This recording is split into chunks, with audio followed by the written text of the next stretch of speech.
Este es un video editado por el Tecnológico Universitario del Valle de Chalco para el Seminario de Educación Tecnológica del Sistema Universitario Jesuita y de la Asociación de Universidades Confiadas a la Compañía de Jesús en América Latina.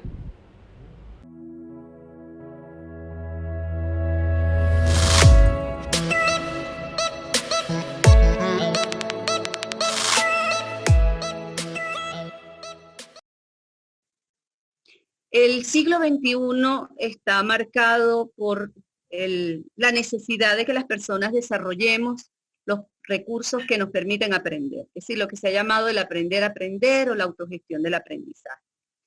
Para realizar esto, para que nosotros podamos ser autónomos en nuestro aprendizaje como docentes y también nuestros estudiantes, es necesario formalmente establecer proyectos de innovación educativa, proyectos con todos sus pasos, desde el planteamiento de un diagnóstico hasta las metas.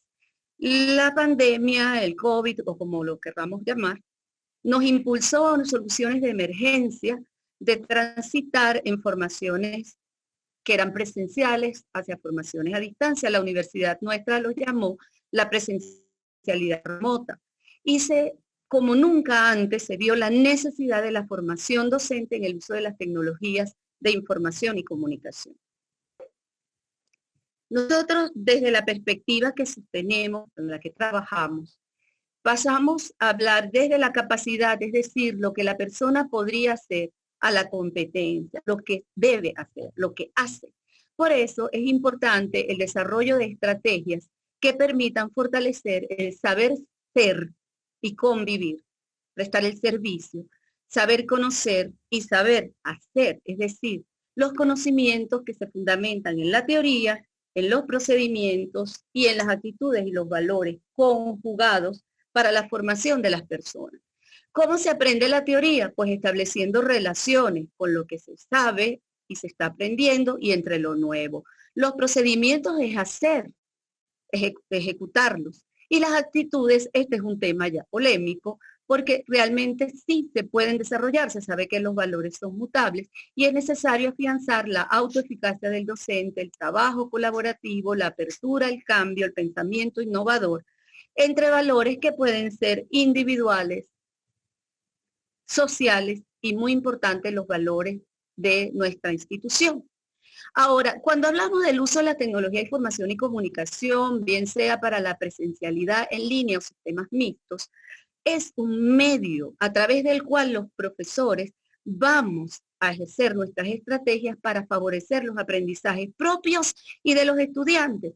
Realmente lo importante aquí es la formación pedagógica, que el profesor asuma desde el programa de formación de profesores de la Universidad Católica. Pretendemos favorecer la identidad como miembro de una institución, pero también como docente. Yo soy licenciado en química, al entrar a un aula de clases, presencial o en línea, soy docente. Por lo tanto, mi tarea fundamental es favorecer aprendizajes y autonomía de los aprendizajes. Debe formarse el liderazgo pedagógico, es un liderazgo que es un liderazgo transformacional orientado al servicio, porque tenemos que favorecer ese trabajo que debe hacer la persona para aprender, el trabajo en equipo colaborativo. Yo siempre he dicho que cuando los profesores nos propongamos a trabajar en equipo, habremos resuelto la mitad de los problemas.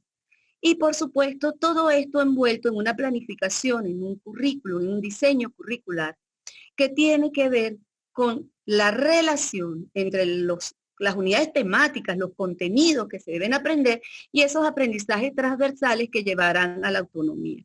Todo eso está dentro de las tecnologías de información y comunicación como vehículo en la cual se deben aplicar estrategias pedagógicas y favorecer la formación integral. Y cuando hablamos de estrategias pedagógicas, estamos hablando de pensar en elementos psicológicos, sociológicos y filosóficos que se integran para favorecer aprendizaje. Pensar en la didáctica, en el cómo lo vamos a hacer y por supuesto pensar en esos fines a través de un proceso de evaluación que es un continuo desde que comienza nuestra interacción hasta que termina. El reto de hoy es aprender en Internet, no solo de la Internet. Por eso necesitamos desarrollar como docentes estrategias de enseñanza, comprender y favorecer las estrategias de aprendizaje y, por supuesto, las de evaluación. ¿Con qué medios nosotros nos podemos mover desde las plataformas? Bueno, hay muchos, yo nunca podré nombrar todos, pero podemos hablar del correo electrónico, el aprendizaje a través de dispositivos móviles, no son nuestro enemigo. Hay que meterlos al aula y aprender cómo favorecer aprendizaje.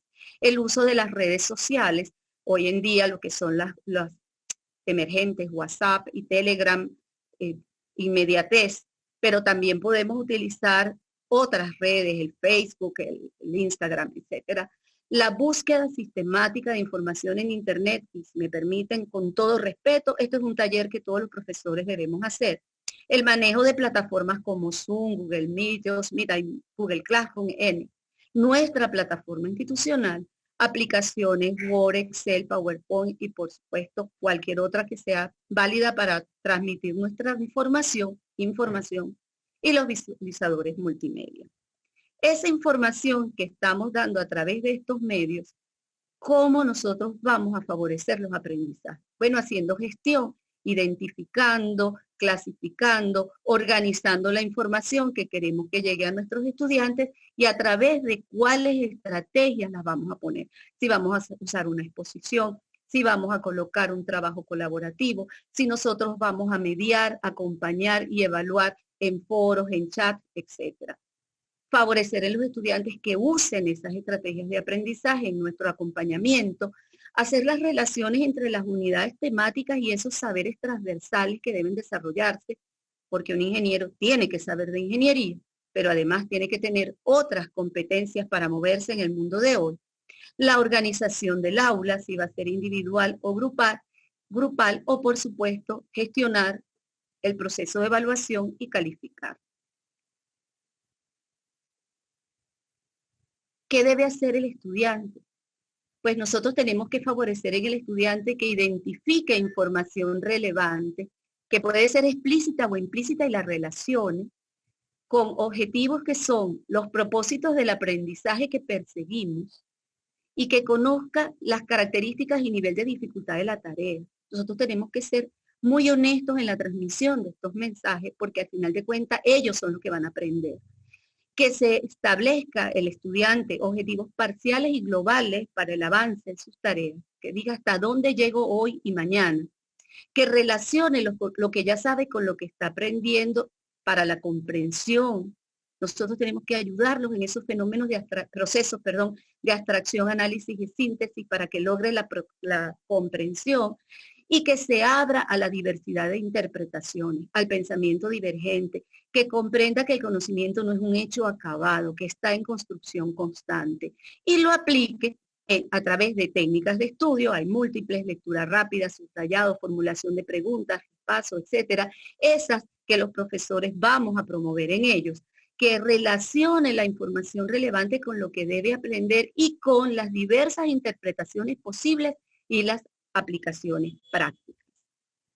El profesor modela, se presenta como un patrón de pensamiento. Yo tengo que enseñar a mis estudiantes cómo se piensa en ingeniería para luego a través de las estrategias ellos puedan ir haciendo las propias ese pensamiento.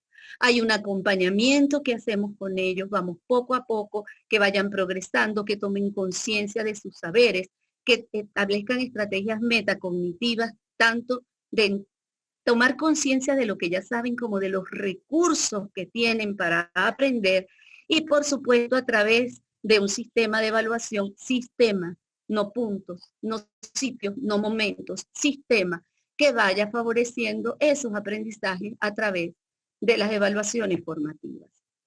Cuando hablamos de evaluación, tenemos que pensar al menos en dos grandes rubros. Lo que sería, ¿quién es el sujeto que evalúa? Bien sea el profesor a los estudiantes entre sí o los profesores entre sí. Nos cuesta mucho hacer procesos de coevaluación y la autoevaluación, es decir, que el estudiante reflexione sobre sus propios aprendizajes, qué ha logrado y qué no. Y para estas tres perspectivas de la evaluación es necesario que existan instrumentos adecuados con indicadores claros para que sepamos dónde estamos y a dónde vamos, qué es lo que tenemos que lograr. Propósitos de la evaluación, bueno, hacer un diagnóstico, que no solamente es al inicio del curso, puede ser al inicio de cada tema, hacer evaluación formativa, ese seguimiento continuo que estamos logrando, cómo lo vamos logrando, dónde están las fortalezas y las debilidades, y por supuesto nuestro deber, que es generar una calificación al final de cada proceso. ¿Con qué contamos? Con instrumentos como rúbricas, hay una diversidad de tablas de cotejo, de dicotómicas o no, de apreciación. Hay una rúbrica muy interesante que es la rúbrica de un solo punto, con cuestionarios, con exposiciones hechas por los estudiantes, con portafolios. Los portafolios son muy interesantes si nosotros podemos gestionarlo de manera idónea. Por ejemplo, he tenido mucho éxito y por eso lo comparto con ustedes, con un portafolio que se basa en que el estudiante seleccione una o dos actividades en las que haya tenido muchísimos problemas para su resolución, grandes debilidades, errores, luego los corrija y explica el proceso a través del cual logró corregirlo y hacerlos bien. Los exámenes no han muerto, pero asegure por favor que en sus exámenes las preguntas permitan establecer el saber teórico, sus relaciones con el procedimental y el ámbito actitudinal. La toma de decisiones éticas, la toma de decisiones desde los valores en el marco de la profesión, diversos tipos de tareas y documentos de desarrollo. En síntesis, la enseñanza del siglo XXI, sea presencial o sea en línea, y siempre insisto, la diferencia entre las dos es en el cómo se relaciona, no lo que debe ser. Es ayudar al estudiante a comprender que el error es parte del proceso formativo. No debemos demonizar el error. No te equivocaste porque eres flojo, tonto o bruto. Te equivocaste porque estás en un proceso de logro. Las personas, en términos muy generales, aprendemos a partir de la información que recibimos. Hacemos diversos procesamientos, unos tenemos más experticia en unas áreas que otros, y de ese procesamiento vamos obteniendo logros. Para que ese procesamiento y esos logros sean pertinentes, el rol del docente es fundamental. Ese acompañamiento del que hablaba, ese seguir en ese proceso de formación, de hacerte ver tu error para que lo corrijas. Yo siempre le digo a mis estudiantes, conectamos nuestra mente con nuestro corazón y ahí trabajamos el ámbito actitudinal. El error es parte de ello, debes corregirlo. Siempre uso la tríada haz, te equivocarás y corregirás. Luego, favorecer el debate, la generación de ideas, el intercambio de opiniones. Siempre digo esto, es un desarrollo. Si nosotros investigamos y logramos algo nuevo y nos damos cuenta que eso ya contradice lo anterior, hay que presentarlo en aula, independientemente del nivel. Debemos formar aprendices autónomos y permanentes. Eso es muy importante, que la persona sepa que va a tener que seguir aprendiendo, que el título no le va a dar lo que sabe. Que la persona tenga conciencia de los elementos que usa para aprender, qué le funciona, qué no le funciona. Innovar. Innovar es aplicar cambios para mejorar. Los profesores solemos ser muy conservadores. Tenemos un sólido dominio de nuestras áreas de conocimiento. Entonces, somos en general resistentes al cambio porque ya controlamos lo que hacemos. Hoy en día, en el siglo XXI, permanecer en la zona de confort es un riesgo total. Es total. Y bueno, ya sabemos, hay que favorecer en ellos la identificación de fortalezas, debilidades y la dinámica del conocimiento. En síntesis, debemos procurar la formación integral de nuestros estudiantes. Eso significa sus diversas capacidades. Procurar la formación, que esas capacidades las vuelvan acción, que hagan. Es decir, los desempeños que evidencien que esas capacidades son reales. Yo siempre le digo a mis estudiantes, usted siempre va a ser capaz de aprender, pero sus aprendizajes deben transformarse en acciones al servicio de los otros, bien sea de los otros en su dinámica profesional, como de los otros de la sociedad en general.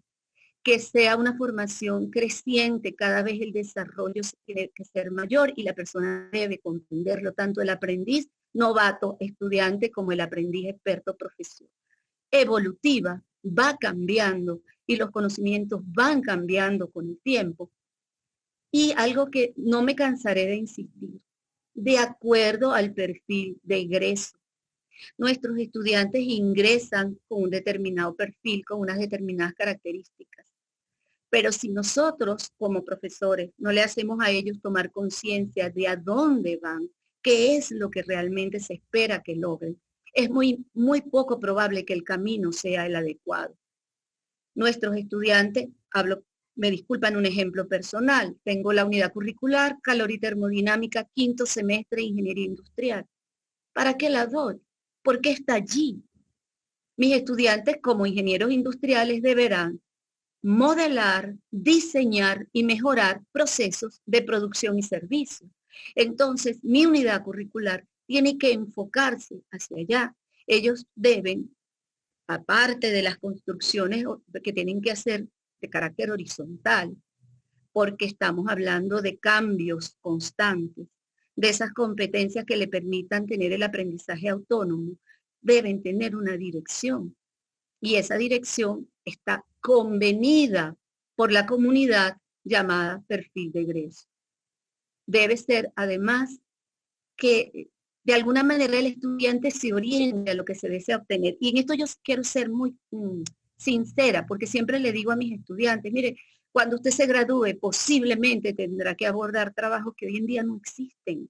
Pero si usted tiene la dinámica de su formación clara, usted podrá ser exitoso. Desarrollar y fortalecer la construcción de aprendizaje autónomo. Hablando en términos generales, no dice, bueno, haz la metacognición, yo no le puedo decir eso a mis alumnos. Entonces es que ellos vayan tomando conciencia de lo que van aprendiendo, conciencia de lo que deben aprender, lo que les falta, de los recursos que poseen para eso. Yo soy uno de esos recursos. Los materiales son uno de esos recursos. El aula virtual es uno de esos recursos. Pero que ellos son el principal.